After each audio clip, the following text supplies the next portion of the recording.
man in his 20s has died after being shot by armed police in South London. Chris Kaba was unarmed when he was shot dead in Streatham Hill. The family of a man shot dead by police in South London have said he was due to become a father. On the 5th of September 2022, the Metropolitan Police shot and killed 24-year-old Chris Kaba.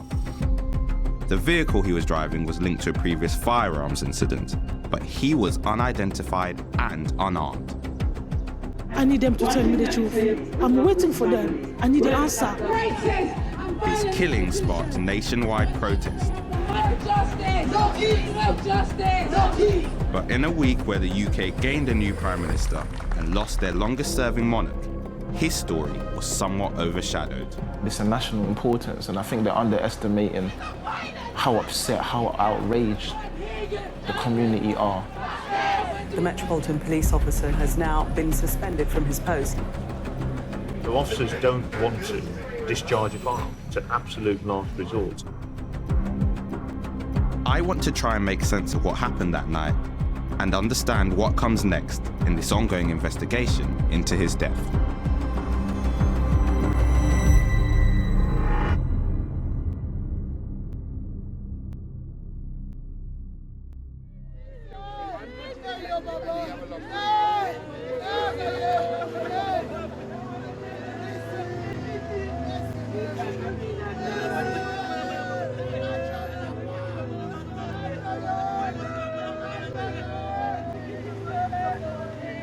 Nearly 3 months on from the night he was killed, and Chris Kaba's family finally got the chance to mourn.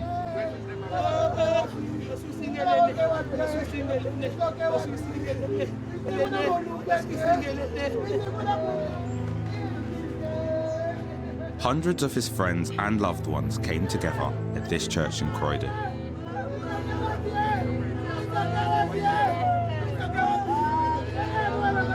Despite their grief, his parents allowed us to capture this day on camera. The 24-year-old rapper and aspiring architect was about to become a father. His baby girl was born just days before his funeral. His fiancée Karima's family were there to pay tribute. To Chris, I miss you so much. When I see you in jail, I'm gonna give you the biggest hug ever. There was pain, prayers, and this clear message from his cousin. Chris here, his body is a representation of what we go through as a community. He didn't deserve this. There's no way he deserved this. And they'll try to justify it, but what happened was wrong. What happened was wrong, and I'm praying that we get justice. Because Chris isn't here, but we're still here, and we can keep fighting for him. I mean, it's not just for Chris. It's for all the other brothers and cousins, and uncles.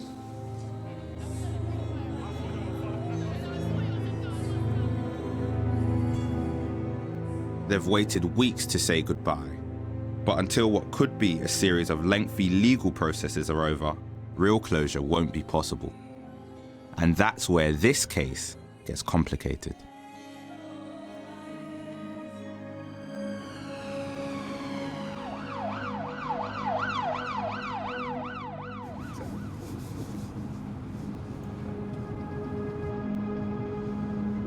This story is really important to me, but it's also quite difficult to cover.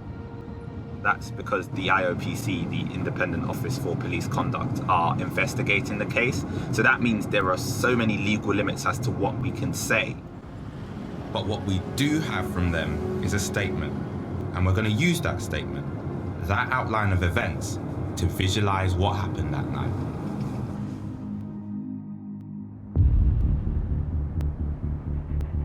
On the evening of Monday the 5th of September 2022, Chris Kaba was driving an Audi through South London. The car was believed to be linked to a firearms incident the day before, with an automatic number plate recognition marker placed on it. There are over 2,000 ANPR cameras in London, recording every single car that passes.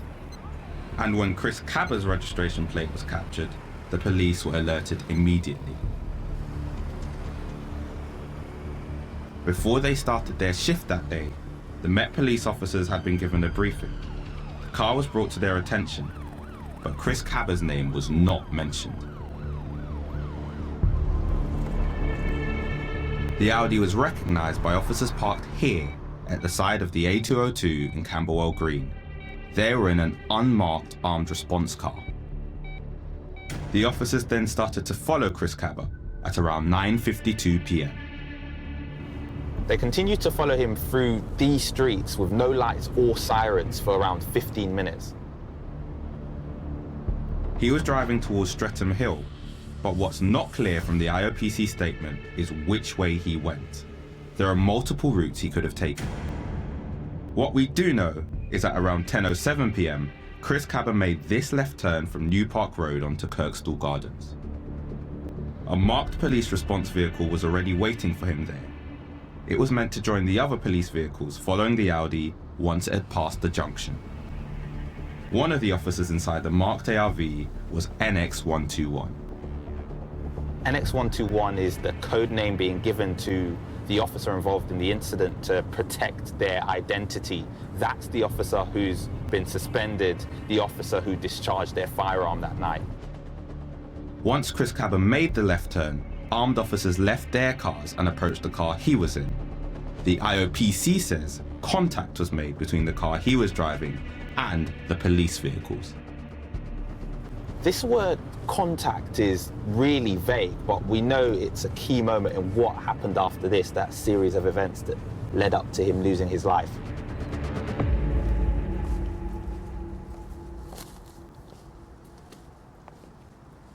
This is where it happened.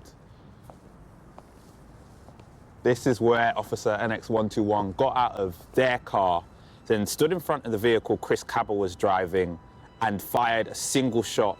That shot pierced the front windscreen of his car, hitting him in the head. Officers at the scene then gave Chris Kaba first aid before he was taken to King's College Hospital, where he was pronounced dead at 12:16 a.m. on Tuesday the 6th of September. His family say they were told 11 hours later. The IOPC statement is the only public information available about what happened that night. Investigators, who took over the scene the very next morning, are piecing together witness statements, forensic and ballistic evidence. And they've got body cam footage worn by the officers involved.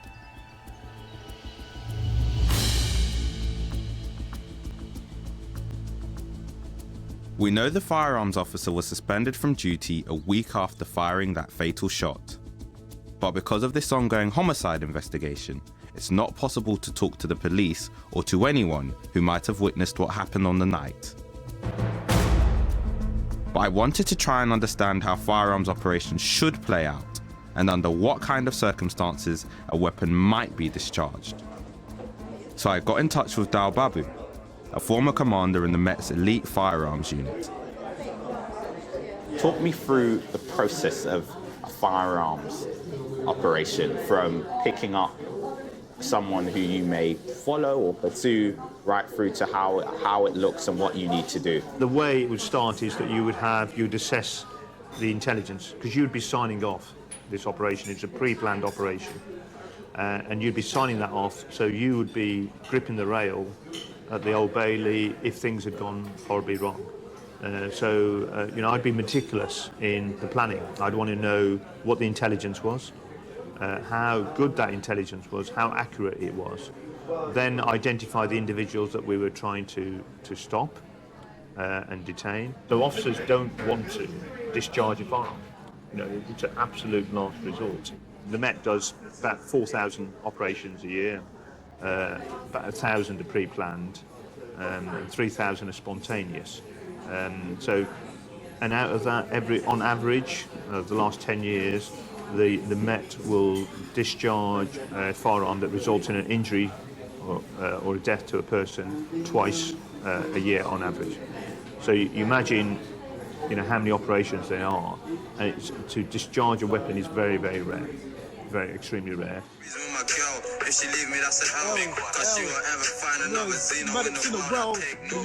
Growing up in South London, Chris Kaba was part of a well-known, Mobo-nominated rap collective. His death sent shockwaves across his music fraternity and his local community. Then, it went further. A campaign for justice began immediately after his death. At the forefront, his cousin, Jefferson. The next speaker I'm about to bring is someone that you all know, Jefferson. Let's give him some love now while he comes on stage. Before this, he was a teacher. He quit the job he loved to become the family spokesperson. It's hard, like I've lost my appetite. Like I haven't really been eating like as much. I've been sleeping like super late. And sometimes like when I do go to bed and I close my eyes, like I literally can't sleep. You know, I'm just thinking about him, thinking about how we felt, you know, those last moments. Sometimes I literally feel like he's in the room with me. Empathy is love, and hopefully the ability to love. Although this is an unbelievably tragic situation, not just for the family, but for the community, for anyone, realistically. It's a tragic situation.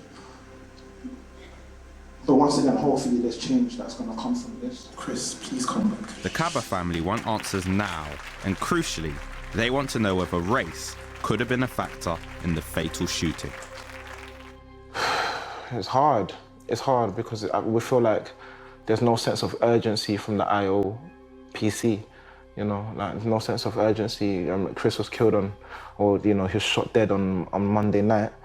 And it was on Friday that they opened the investigation.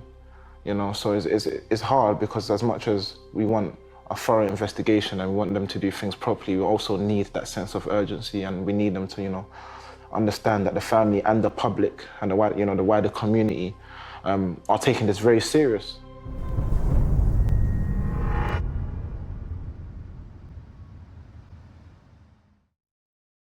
Black Lives Matter!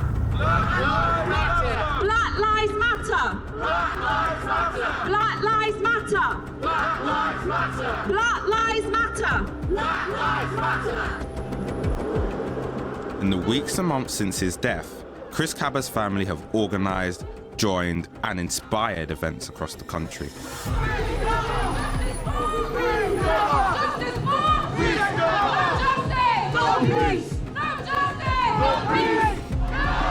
Within days, thousands took to the streets. But because of the Queen's death and the attention it received across the nation, many feel it's a movement that went largely unnoticed. Justice! No peace! What do we want? Justice! And when do we want it? Now! I can't hear you! What do we want? Justice! When do we want it? Now! What do we need? You have people mourning in a celebratory way for the Queen, celebrating a long life, a long time on the throne and a life well lived, whereas these people are mourning and they are angry. I think the people down there were fueled by the fact that the world wasn't watching their plight and something that they thought would keep on happening and has been happening. If anything, that anger about the fact that there weren't as many eyeballs as there should have been, in their opinion, was a big part of the protest. The main part is obviously the fact that a 24-year-old man had been killed by the police. But the second part was, we feel like you should be watching this. You should be watching us. Someone's been killed. Someone who should have lived a long life too is no longer here. That was a massive part of all of this. The restrained Moyed by his legs. Every year, a demonstration is held in Trafalgar Square for the families who have lost loved ones at the hands of the police. This year, Chris Kaba's name was added to the list.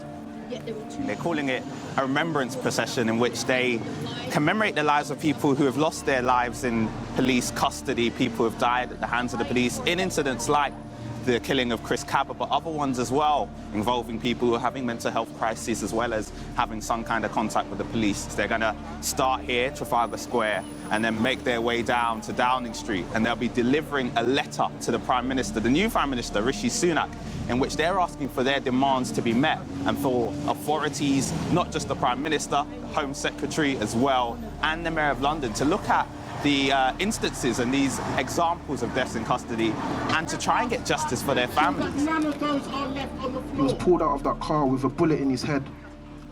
Who deserves that?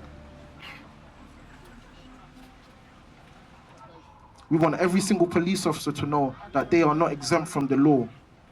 The family will fight to ensure that Chris's name will be a name that is associated with family.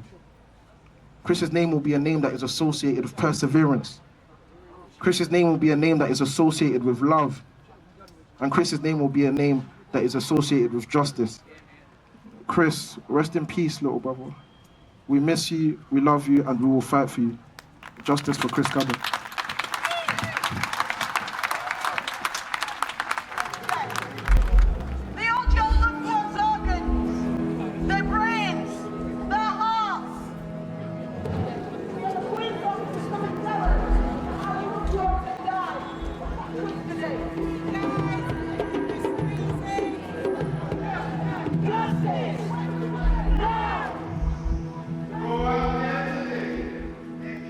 Once the families reached Downing Street, they hand-delivered a letter to number 10, demanding action, wanting a response from the people in power.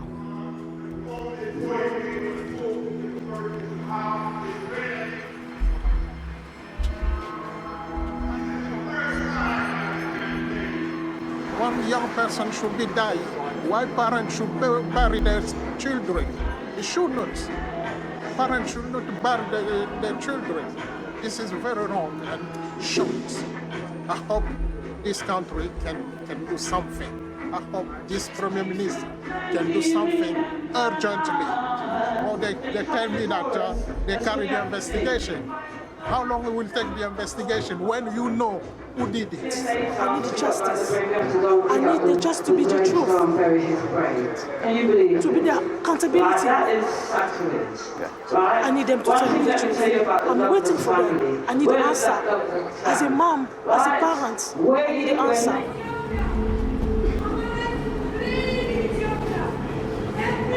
Understandably, the Kaba family want to see something done, and soon. The IOPC say their independent homicide investigation could take 6 to 9 months to conclude. But the lawyer representing the family is skeptical. He says cases like this one take far too long. The timescales are just appalling. That timeline that the IOPC gives, 6 to 9 months, isn't to investigate the crime necessarily, or the suspected crime. It's to investigate everything that may have happened, that may give rise to disciplinary or criminal proceedings. So inevitably, that 6 to 9 months then gets prolonged. So we have families waiting years from the beginning of an investigation to a decision on criminal or disciplinary charges. And what toll does that take on grieving families, that you're looking at years in some cases? Exactly. Obviously, if you're grieving for someone's loss and you want there to be justice, the longer that can be brought about, the longer you're suffering, wanting to have answers, wanting to be for someone to be held accountable, it takes an enormous toll on people's lives. Another problem, according to him, is the way police officers are treated in the immediate aftermath of incidents like this. He argues that questioning isn't rigorous or quick enough, the opposite of what would happen in a civilian case. To my mind, it's just unacceptable that within hours of becoming involved in a case, it's okay for the police officers involved in a particular incident, however fast-moving, however traumatic for the police officers, for them to just give the most basic accounts, not be questioned, allowed to go home, and weeks later, months later, they are first questioned under caution. That's a clear difference, a huge difference between how any other suspect in a criminal case would be dealt with. And that has to be wronged. So I got in touch with the IOPC to try and understand more about their timeframes and processes. They couldn't talk specifically about Chris Kaba's case because the investigation is still ongoing. But they did email me with some general information, which does shed some light on why their investigations can be so lengthy. Here it says that they're often dependent on a number of external expert reports, which can include pathology, toxicology, ballistics, and use of force. They also say that they sympathize with bereaved families, but it's really important that their investigations are robust. I think from reading this message, they're trying to get across that they're working very hard on improving their timelines and that investigations are quicker than their predecessor, the IPCC, but they're also acknowledging that they've got plenty of work to do as well. Police shootings are rare, but when they do happen, the IOPC's investigation is only the first step in what can often be very lengthy legal proceedings. I've managed officers who have been involved in shootings and they have been under scrutiny, and scrutiny is absolutely right, it needs to be done, but they've been under scrutiny for 7.5 years. What happens then? They go into that lengthy process. You have independent scrutiny. I think that's the key thing here. It's not down to the police to oversee that investigation. So it will be the independent Office of Police Conduct that will conduct an investigation. It will be a coroner's officer that will be asking the questions if there'd been a fatality. You would have the Crown Prosecution Service. So you've got 3 independent bodies and individuals that there will scrutinise it. So it's out of the hands of the police, and that's quite right. You know, it shouldn't be in-house.